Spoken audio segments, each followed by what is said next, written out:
Nilabas na ang mga resibo. Jam Villanueva inexpose ang ginawang pag-cheat at panloloko ni Maris Racal at Anthony Jennings sa kanya.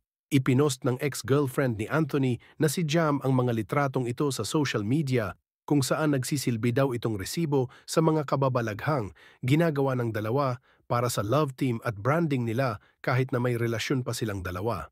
Ayon sa mga netizens, tiyak na sira daw ang image ng love team ni Maris at Anthony dahil dito at baka hindi na magkaroon ng traction ang tambalan nila. I've been trying to hold myself together through everything that's been happening, but after hearing all the things being said about me, about my character, my intentions, and even my family, I can't stay silent any longer. It's been deeply painful, and I know it's no longer just about me. It's about protecting the people I love most, and I can't allow them to be dragged into this.